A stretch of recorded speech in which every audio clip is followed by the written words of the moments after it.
یو ذهني سوال ده او هغه دا ده چې یوه شپه تاسې وده شولئ او یو څه وخت خوب کولو وروسته تاسې له خوبه راپاڅېږئ یا راویښ شوئ او تاسې ګورئ چې تاسې په یوه کوټه کې پراته یئ او د دې کوټې ګرد چاپېره دیوالونه بند دي او صرف یو دیوال کې 3 دروازې دي، 3 ورونه دي او د دې 3 دروازو نه علاوه په دې کوټې کې د باندې وتلو بله هیڅ یوه لاره نشته، صرف همدا 3 دروازې دي او هر یوې دروازې باندې پاسه بیله بیله یو څه لیکل شوي دي. نو په اولې دروازې باندې دا لیکلي چې د دې دروازې نه شاته توره تیاره ده او هیڅ شی هم نه ښکاري. بلې دروازې باندې لیکلي چې د دې دروازې نه شاته یوه ډېره ژوره کنده ده او درېیمې دروازې باندې پاسه دا لیکلي چې د دې دروازې شاته یو زمری یو شیر پروت دی چې د 3 میاشتو راهیسې وږی دی، هیڅ شی هم نه دي خوړلي.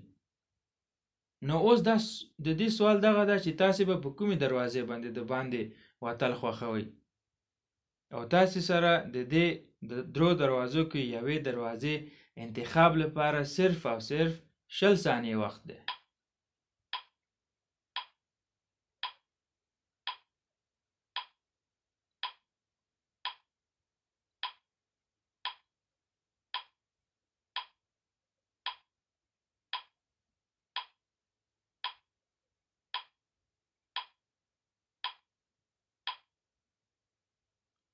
نو سوال دا و چې تاسې په کوم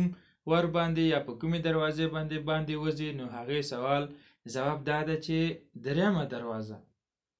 د درېیمې دروازې باندې به تاسې د دې کوټې نه د باندې وځئ، ځکه چې د درېیمې دروازې شاته چې کوم زمری پروت دی 3 میاشتې راهیسې چې نه دي خوړلي، نو زمری 3 میاشتې راهیسې چې ونه خوري نو هغه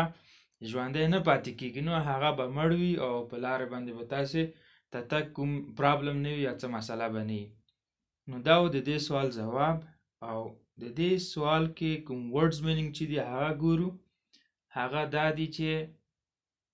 کوټې ته په انګلیش کې وایي روم، ور یا دروازې ته وایي ډور، ژور ډیپ، کندې ته په انګلیش کې وایي ډیچ، تیاره توره تیاره چې وي هغې ته وایي ډارکنس، ډارک هم ورته وایي. وږی چې وي هغه ته وایي هنګري، دیوال ته وایي وال، چت یا بام ته وایي روف، فرش ته وایي فلور او لارې ته وایي وی. دا و د دې سوال ورډز مینینګز.